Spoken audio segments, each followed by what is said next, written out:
This is the solution to homework set number 2 for ECE 321. The first problem, I've got a thermistor where the temperature-resistance relationship is as follows. I'd like to design a linearizing circuit so that the resistance is linear between 0 and 30 degrees Celsius. Here the trick is at 0 degrees, 15, and 30 degrees Celsius, this is the resistance. I'm going to add a circuit like this. Find these two resistors, RA and RB, so that the resistance at 0, 15, and 30 all are on a straight line. To do that, I can do a cost function in MATLAB. I call it cost R. I'm going to guess A and B, calculate the resistances at 0, 15, and 30, find the network resistance, and the error is how much different the midpoint is from the two endpoints, the average of the endpoints. Also, that tended to give answers which were 0 or infinity. I'm also going to try to constrain these two to be the same, see if that works. Turns out that actually did work. One solution is 592 ohms for both of them. There's an infinite number of solutions. This is one of them.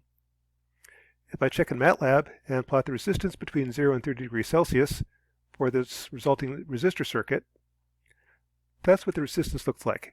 It's not quite linear, but the midpoint is halfway between the two endpoints. So that's problem one. That's one of the solutions. There's many others. Given that circuit, I'd now like to design a circuit that goes between minus 10 and plus 10 volts as temperature goes between 0 and 30.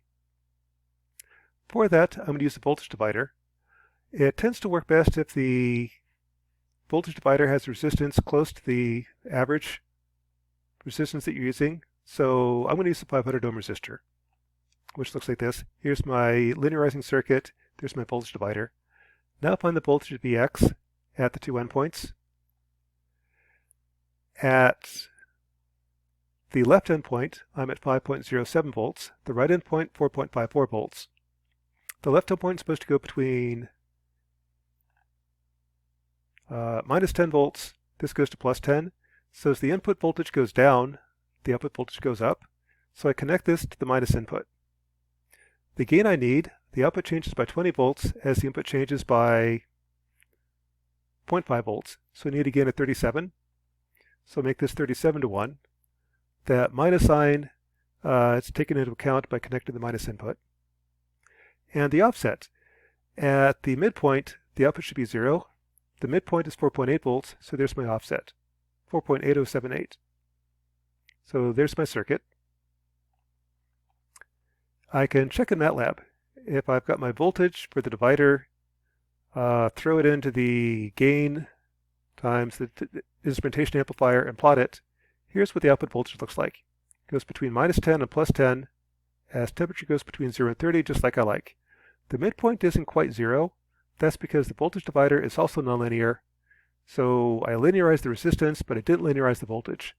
You could go back and redesign it so that the voltage at the midpoint is at the midpoint. That'd work a little bit better, but that's not what we did for this assignment. Problem 3 says I want to take a small AC signal that's 1 volt peak to peak and convert it to a DC signal. So that when it's at the peak, I have 10 volts out. And I want the ripple to be 0.5 volts peak to peak. To do that, I do that in two stages. I'll take my 0.5 volt peak signal, amplify by 20, so this is now 10 volt peak. I'll now take my 10 volt peak sine wave and run it through an envelope detector.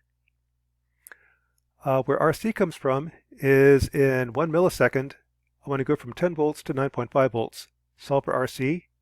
Here I guess C is 1 microfarad, solve for R. R is 19 kilo ohms. So that's one solution. To simulate, this actually took me quite a while to get this to work. I've got the first part, amplifier times 20. To get the envelope detector to work, turns out I had to use the envelope detector with the plus minus power supplies. The reason for that is when the diode turns off, this is going to slam to the minus power supply. I wanted to go to 0 rather than minus infinity. Minus infinity causes numerical problems. Second problem I had is Circuit Lab is a little bit different. The plus power supplies goes on the minus side. The minus power supply goes on the plus side. And if you get those backwards, it doesn't work. Eventually, it got it to work so that I give it 15 volts power and ground. So when I slam high, I'll only slam to 15 volts. Slam low, I'll only slam to 0 volts. And then look at the output V2. What that looks like is this. I'm going to charge up to 15 volts. That's when the diode is on. And when the diode turns off, I decay as e to the minus 2 over RC. Comes down to 9.5 volts in about 1 millisecond. Charges, then discharges. So this is one solution to problem number 3, I think. Strain sensor. If I have a strain sensor and I want to measure the weight going between 0 and 200 pounds, what I could do is put the strain sensor on a beam, let the beam deflect as I apply weight to it. Assuming the deflection is 5 millimeters for a 5 centimeter beam, the deflection will produce a radius of 65 millimeters. The beam is 0.5 millimeters thick, so half of that is on the inside, half is on the outside. 0.25 millimeters is the difference in radius. The center line will be the average, 65 millimeters. The strain then is the difference in the radius. I'm going to go from 65.25 millimeters to 65 millimeters, meaning a strain of 0.0038 on the outer edge. On the inner edge for compression, the strain will be minus 0.0038, corresponding to a resistance change of 120.98 versus 119.01. The circuit then, there's multiple ways of doing this. Here I assumed 4 strain gauges, so that these are all 120 ohms when there's no strain. When I stand on it, this one's going to go up to 120.9 ohms.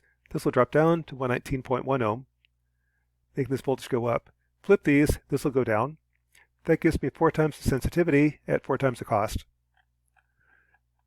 Doing that, I'm going to go from 2.5 volts to 5.04 volts under 200 pounds force, or a strain of 0.003.